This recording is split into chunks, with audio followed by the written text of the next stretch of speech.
I'm Randy Sklar, for those that don't know me. I've been going around to all of our clients and sharing some information because the issue of ransom attacks and cyber heist and wire fraud is happening, and it's happening a lot. So, a lot of clients have been asking me to come give a presentation, so that's precisely why I'm here today.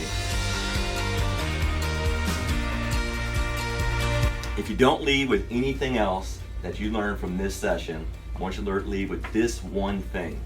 This is the most important thing. Before you click on a link in an email, please hover over it before you click.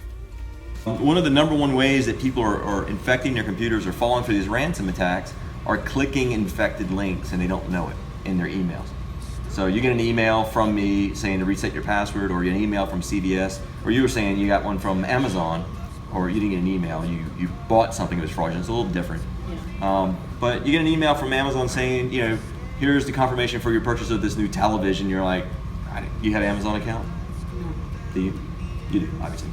I do. So most people have Amazon accounts. So if I got a confirmation and it looked very legit, and it said, if you didn't order this on purpose or you want to cancel it, hit here. And if you click that button, that link, then you can infect your computer with ransomware or some other malicious software program that you don't want that can ruin.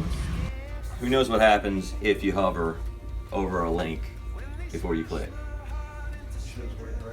It shows the actual address of where you're going. So if you get an email from Amazon and you hover over the thing that says confirm your order or cancel your order or whatever the links are, your order number, confirm, doesn't matter, hover over it for just a minute and a link will pop up and it'll say Amazon.com/confirm your order, or it will say something that looks completely off. It could be Chinese, it could be another language, it could be similar to Amazon, and careful that it doesn't spell Amazon incorrectly. So you just pay close attention.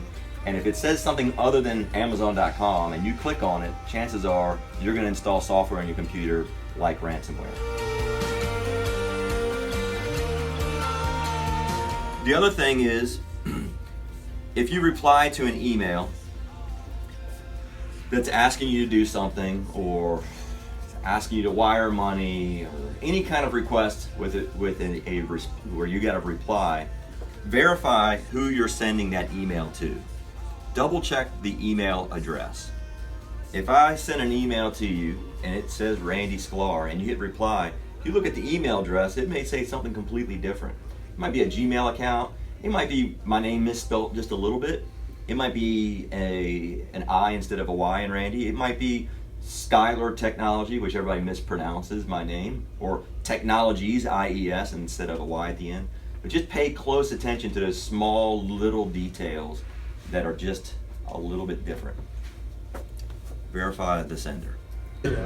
My thing is 2 forms of authentication. 2 things that need to happen before an authorization occurs. So if you send an email or a text or something that says, I need this money wired to me, then something else has to happen. So if it's a text, then there's an email. And I would say go a step further and make the phone call. Because that's where the problems happen. So the third thing I want to talk to you guys about is pop-ups. And this is actually what a lot of people are falling for, and it's probably one of the most common ones.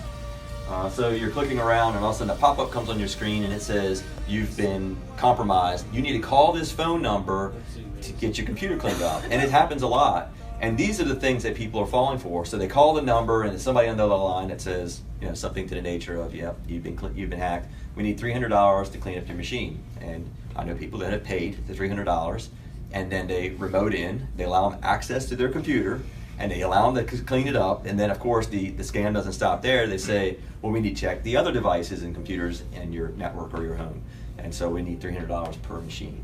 So if you see a pop-up and it's an 800 number, or if it's any kind of thing that says you're infected, and sometimes it pops up on the screen, and I've seen it where it pops up from the clock, the tray, the system tray, and that's really kind of like, could be like easily fallen for.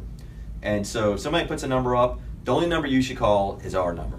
If you have any problems with your computers, don't call any 800 numbers and help let anybody have access to your systems.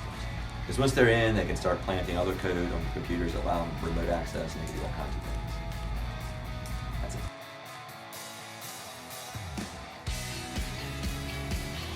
Okay, so I hope you enjoyed those videos.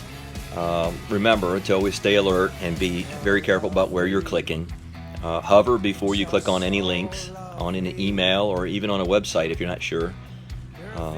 Verify the email sender and by looking at the email address, and pay close attention. Sometimes it's off just a little bit, just a couple of letters here and there.